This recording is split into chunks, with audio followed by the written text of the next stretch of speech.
Hi friends, welcome to biology for DSC. నేను మీ హర్లీలా. Friends, BEd శిశు వికాస దృక్పథాలు అనే ఈ టెక్స్ట్ బుక్లో, సైకాలజీ టెక్స్ట్ బుక్లో సృజనాత్మకతను గురించి ఇవ్వడం జరిగింది.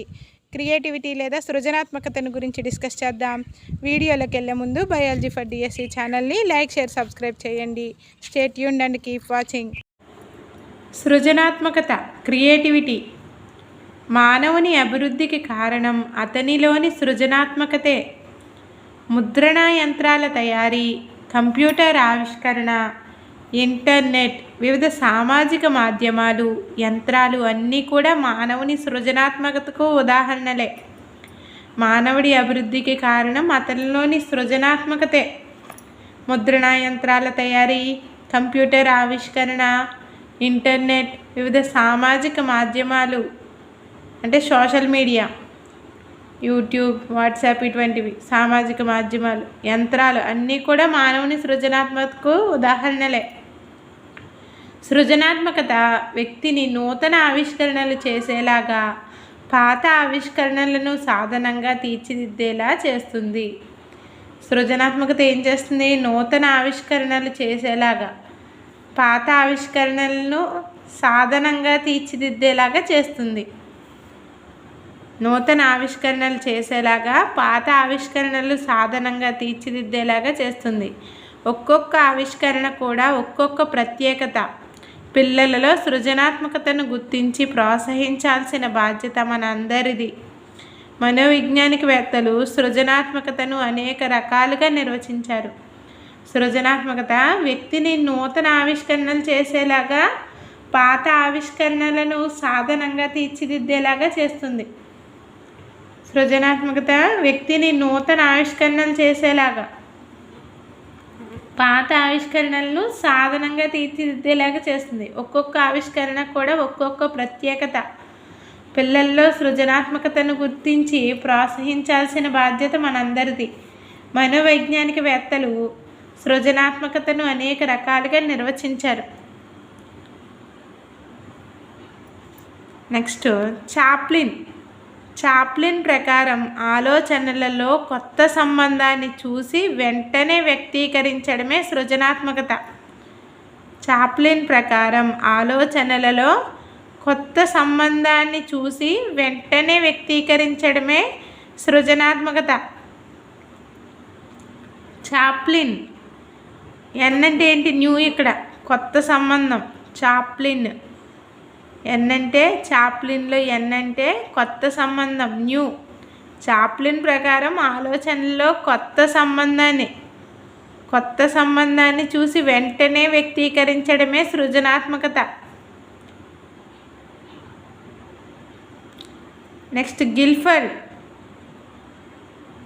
ఒక కొత్త ఊహను కానీ వస్తువును కానీ ఉత్పత్తి చేసే ప్రక్రియే సృజనాత్మకత. గిల్ఫర్డ్ ప్రకారం ఒక కొత్త ఊహను కానీ వస్తువును కానీ ఉత్పత్తి చేసే ప్రక్రియే సృజనాత్మకత. గిల్ఫర్డ్ ప్రకారం ఒక కొత్త ఊహను కానీ వస్తువును కానీ ఉత్పత్తి చేసే ప్రక్రియే సృజనాత్మకత.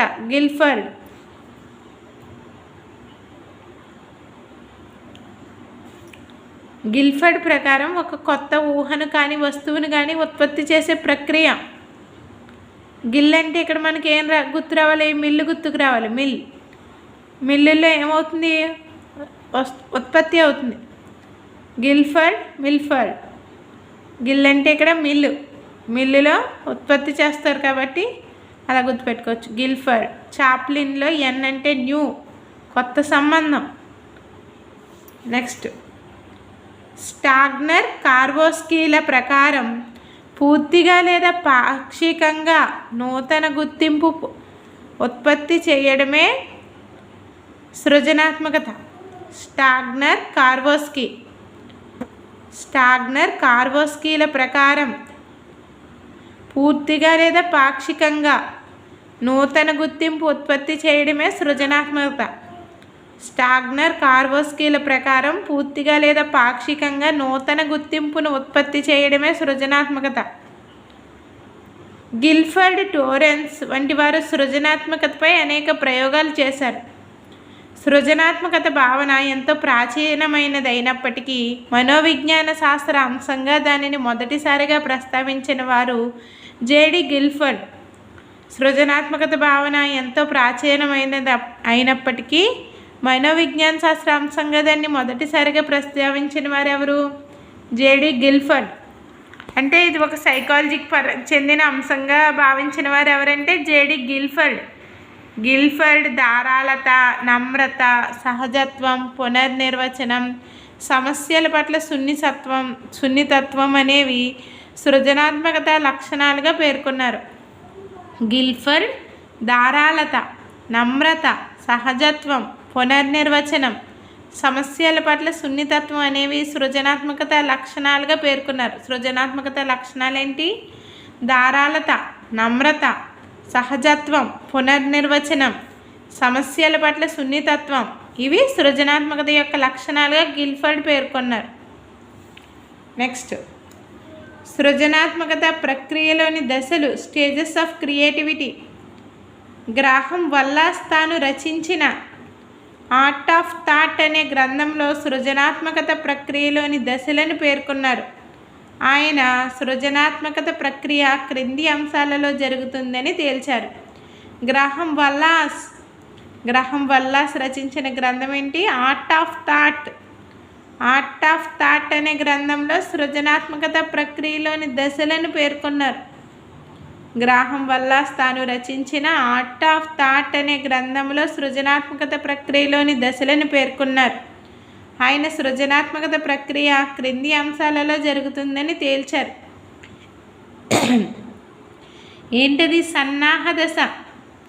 ఫస్ట్ ఏంటి? సన్నాహ దశ. ఇక్కడ దీనినే వస్తు సేకరణ దశ అంటారు. సన్నాహ దశ, దీనినే వస్తు సేకరణ దశ అంటారు. ఈ దశలో సృజనాత్మకత అంశం గురించి సమాచారాన్ని సేకరించడం, విశ్లేషించడం, వ్యవస్థీకరించడం, పూర్వపు అంశాలలో అనుసంధానం చేయడం వంటి అంశాలు ఉంటాయి. నూతన అంశం తయారీ లేదా పాత అంశానికి నూతన రూపం ఇవ్వడానికి అధ్యయన సమయంగా దానిని చెప్పవచ్చు.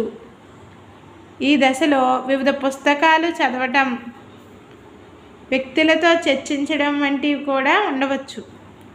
సన్నాహ దశ, దీన్ని ఏమంటారు? వస్తు సేకరణ దశ అంటారు. ఈ దశలో సృజనాత్మకత అంశం గురించి సమాచారాన్ని సేకరించడం, విశ్లేషించడం, వ్యవస్థీకరించడం, పూర్వపు అంశాలలో అనుసంధానం చేయడం వంటి అంశాలు ఉంటాయి. నూతన అంశం తయారీ లేదా పాత అంశానికి నూతన రూపం ఇవ్వడానికి చేసే అధ్యయన సమయంగా దానిని చెప్పవచ్చు. నూతన అంశం తయారీ ఇక్కడ 2 సార్లు ఇవ్వడం జరిగింది. నూతన అంశం తయారీ లేదా పాత అంశానికి నూతన రూపం ఇవ్వడానికి నూతన రూపం ఇస్తారు. నూతన అంశం తయారీ లేదా పాత అంశానికి నూతన రూపం ఇవ్వడానికి కానీ చేసే అధ్యయన సమయంగా ఈ సన్నాహక దశని చెప్పవచ్చు. అధ్యయన సమయంగా ఈ సన్నాహక దశని చెప్పవచ్చు. ఈ దశలో వివిధ పుస్తకాలు చదవడం, వ్యక్తులతో చర్చించడం వంటివి కూడా ఉండవచ్చు. ఇది సన్నాహక దశ అన్నమాట. సన్నాహక దశకి మరొక పేరేంటి? వస్తు సేకరణ దశ. సన్నాహక దశకు మరొక పేరు వస్తు సేకరణ దశ. నెక్స్ట్, గుప్త దశ, దీనినే భావనోత్పత్తి దశ అనవచ్చు. గుప్త దశను భావనోత్పత్తి దశ అంటారు. సన్నాహ దశలో సేకరించిన వస్తువులు, విషయాలు ఆధారంగా నూతన ఆవిష్కరణ కోసం చేసే ఆలోచనలు అన్నీ ఉండే దశ గుప్త దశ. ఈ గుప్త దశని ఏమంటారు? భావనోత్పత్తి దశ. సన్నాహ దశలో సేకరించిన వస్తువుల, విషయాలు ఆధారంగా నూతన ఆవిష్కరణ కోసం చేసే ఆలోచనలన్నీ ఉండే దశ గుప్త దశ. అంటే ఇక్కడ సన్నాహ దశలో ఏం చేసాం? వస్తు సేకరణలు అవి చేసుకున్నాం కదా. ఇప్పుడు గుప్త దశలో నూతన ఆవిష్కరణ కోసం చేసే ఆలోచనలు ఉంటాయి. ఈ దశలో నూతన ఆవిష్కరణకు సంబంధించిన అనేక భావాలు ఉత్పత్తి అవుతాయి గుప్త దశలో. నెక్స్ట్, అంతర్దృష్టి దశ, దీనినే ప్రకాశ దశ అని కూడా అంటారు. అంతర్దృష్టి దశకు మరొక పేరు ప్రకాశ దశ. ఈ దశలో వ్యక్తి అనూహ్యంగా సమస్యలని అంతఃసంబంధాలని ప్రత్యక్షీకరిస్తారు. ఫలితంగా సమస్యకు అకస్మాత్తుగా పరిష్కారం లభిస్తుంది. అంతర్దృష్టి దశ, దీన్ని ప్రకాశ దశ అని కూడా అంటారు. ఈ దశలో వ్యక్తికి అనూహ్యంగా సమస్యల్ని అంతఃసంబంధాల్ని ప్రత్యక్షీకరిస్తారు. ఫలితంగా సమస్యకి అకస్మాత్తుగా పరిష్కారం లభిస్తుంది. అంతర్దృష్టి దశలో సమస్యకి అకస్మాత్తుగా పరిష్కారం లభిస్తుంది. నెక్స్ట్ నిరూపణ దశ. సృజనాత్మక ప్రక్రియలో ఇది ఆఖరి దశ. ఈ దశలో నూతన ఆవిష్కరణ చేయును. ఈ నిరూపణ దశలో సృజనాత్మక ప్రక్రియలో ఇది ఆఖరి దశ. ఈ దశలో నూతన ఆవిష్కరణలు అనేవి జరుగుతాయి. సృజనాత్మకత మానవ జీవితాన్ని అనేక ఆవిష్కరణలు చేసేలా, సుఖవంతమైన సురక్షితమైన జీవనం పెంపొందించేలాగా చేసింది. సృజనాత్మకత మానవ జీవితాన్ని అనేక ఆవిష్కరణలు చేసేలా, సుఖవంతమైన సురక్షితమైన జీవనం పెంపొందించేలా చేసింది. ఉపాధ్యాయులు విద్యార్థులలో సృజనాత్మకతను పరిశీలించి ప్రోత్సహించాలి. మరొకసారి చూద్దాం. నిర్వచనాలను ముఖ్యంగా ఎవరిచ్చారు? చాప్లిన్, గిల్ఫర్డ్, స్టాగ్నర్, కార్వోస్కీ ఇచ్చారు. గిల్ఫర్డ్, టోరెన్స్ వంటి వారు సృజనాత్మకతపై అనేక ప్రయోగాలు చేశారు. ఇక్కడ టోరెన్స్ యొక్క నిర్వచనం ఏం లేదు. చాప్లిన్ అంటే ఏంటి? ఇక్కడ న్యూ, కొత్త సంబంధాలు. గిల్ఫర్డ్ అంటే మిల్ఫర్డ్, ఒక కొత్త ఊహను కానీ వస్తువుని కానీ. చాప్లిన్ అంటే ఏమనుకున్నాం? ఆలోచనలలో కొత్త సంబంధాన్ని చూసి వెంటనే వ్యక్తీకరించడమే సృజనాత్మకత అనుకున్నాం. చాప్లిన్ కొత్త సంబంధాలు. గిల్ఫర్డ్ అంటే మిల్ అనుకున్నాం. గిల్ అంటే మిల్ అంటే ఉత్పత్తి, ఒక కొత్త ఊహను కానీ. గిల్లులో కూడా కొత్త ఉంది. కొత్త ఊహను కానీ వస్తువుని కానీ ఉత్పత్తి చేసే ప్రక్రియ. గిల్ అంటే మిల్ కదా, మిల్లులో ఏమవుతాయి? వస్తువులు ఉత్పత్తి అవుతాయి. నెక్స్ట్ స్టాగ్నర్, కార్వోస్కీ పూర్తిగా లేదా పాక్షికంగా. స్టాగ్నర్, కార్వోస్కీ పూర్తిగా పాక్షికంగా నూతన గుర్తింపును ఉత్పత్తి చేయడమే సృజనాత్మకత. సృజనాత్మకతను మనోవైజ్ఞాన శాస్త్ర అంశంగా మొదటిసారిగా ప్రస్తావించిన వారు ఎవరు? JD Guilford. సృజనాత్మకతలోని లక్షణాలు ఏంటి? గిల్ఫర్డ్ ఇచ్చారన్నమాట లక్షణాలు. ధారాళత, నమ్రత, సహజత్వం, పునర్నిర్వచనం, సమస్యల పట్ల సున్నితత్వం అనేవి సృజనాత్మకత యొక్క లక్షణాలు. నెక్స్ట్ సృజనాత్మక ప్రక్రియలో దశలు ఎవరిచ్చారు? ఈ దశలు కూడా గ్రాహం వల్ల ఆర్ట్ ఆఫ్ థాట్ అనే గ్రంథంలో ఇచ్చారు. సన్నాహక దశ, గుప్త దశ, అంతర్దృష్టి దశ, నిరూపణ దశ. ఈ 4 దశలు. సన్నాహక దశకి వస్తు సేకరణ దశ అనే పేరు. వస్తు సేకరణ దశ సన్నాహక దశ. గుప్త దశ భావనోత్పత్తి దశ. అంతర్దృష్టి దశ ప్రకాశ దశ.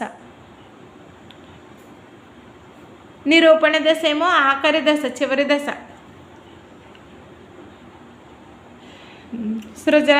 సన్నాహక దశని మనం ఏమంటాం? అధ్యయన సమయంగా చెప్పవచ్చు అనమాట.